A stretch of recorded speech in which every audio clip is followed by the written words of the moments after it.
వైభవోపేతంగా మంగళగౌరి వ్రతం అశేష భక్తజనంతో కిక్కిరిసిన కనకదుర్గాదేవి ఆలయం కడప జిల్లా బద్వేల్ మున్సిపాలిటీ పరిధిలోని స్థానిక పోలీస్ స్టేషన్ ఆవరణంలో వెలసిన శ్రీ కనకదుర్గాదేవి ఆలయంలో మంగళగౌరి వ్రతం అత్యంత వైభవోపేతంగా నిర్వహించడం జరిగింది. శ్రావణ మాసం మొదటి మంగళవారాన్ని పురస్కరించుకుని గత 12 ఏళ్లుగా ఆనవాయితీగా వస్తున్న మంగళగౌరి వ్రతంలో పట్టణంలోని మహిళలు భక్తులందరూ పాల్గొని వేద మంత్రోచ్చరణ మధ్య శాస్త్రోక్తంగా భక్తులు మంగళగౌరి వ్రతాలు నిర్వహించారు. వేకువజాము నుంచే మహిళా భక్తులు పాల్గొని అమ్మవారికి ప్రత్యేక పూజలు అభిషేకాలు నిర్వహించారు. పూర్తి విధి విధానాలతో మంగళగౌరి వ్రతాన్ని ఆచరించిన భక్తులకు సంతానం లేని వారికి సంతాన ప్రాప్తి, వివాహాలు కాని వారికి కళ్యాణ ప్రాప్తి, వివాహిత మహిళలకు దీర్ఘ సుమంగళి ప్రాప్తి, అనారోగ్యం తదితర సమస్యలతో సతమతమవుతున్న వారి కోరికలు తప్పక నెరవేరుతాయని ఆలయ ప్రధాన అర్చకులు పేర్కొన్నారు.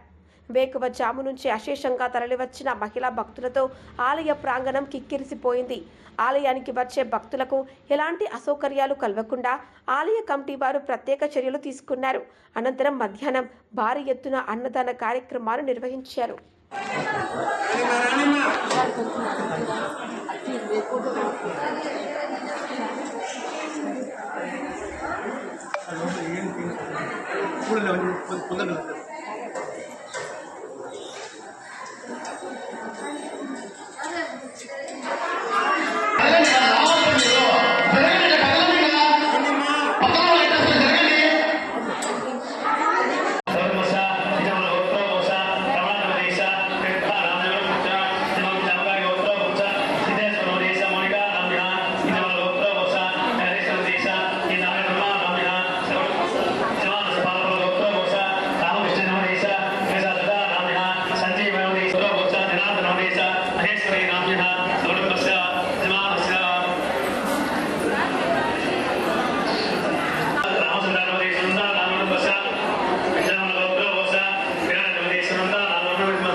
शरण्ये त्र्यम्बके गौरी नारायणी नमोस्तुते।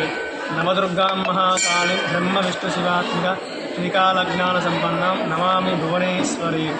भक्तमहाशय विज्ञप्ति మన కడప జిల్లా బద్వేలు పట్టణంలో పోలీస్ స్టేషన్ సబ్ ఆరును వెలిసిన శ్రీ కనకదుర్గాదేవి దేవాలయం నందు ఈ యొక్క శ్రావణ మాసంలో మొదటి మంగళవారం ఆనవాయితీకి వస్తున్న గత 12 సంవత్సరాలని ఆనవాయితీకి వస్తున్న శ్రీ మంగళ గౌరి యొక్క కార్యక్రమం ఈరోజు అంగరంగ వైభవంగా అద్భుతమైన కార్యక్రమం నిర్వహించారు.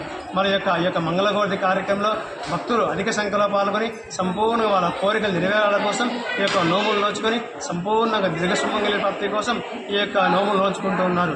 మరియు ఈ యొక్క మంగళగౌరి కార్యక్రమంలో తెల్లవారుజామున 5 గంటలండి అమ్మవారి ప్రత్యేక అభిషేకము, మరి అమ్మవారి ఐటాకులతో ప్రత్యేక అలంకరణ, మరి వచ్చే భక్తులకు ఎటువంటి అసౌకర్యం కలగకుండా తీర్థ ప్రసాదాలు మరి యొక్క పూజా కైంకర్య యజమానస్య మరి సంపూర్ణంగా అమ్మ అనుగ్రహంతో సంపూర్ణంగా ఈ యొక్క కోరికలు నెరవేరాలనే ఉద్దేశంతోనే ఈ యొక్క గౌరీ నోములు నోచుకొని ప్రారంభం చేశారు.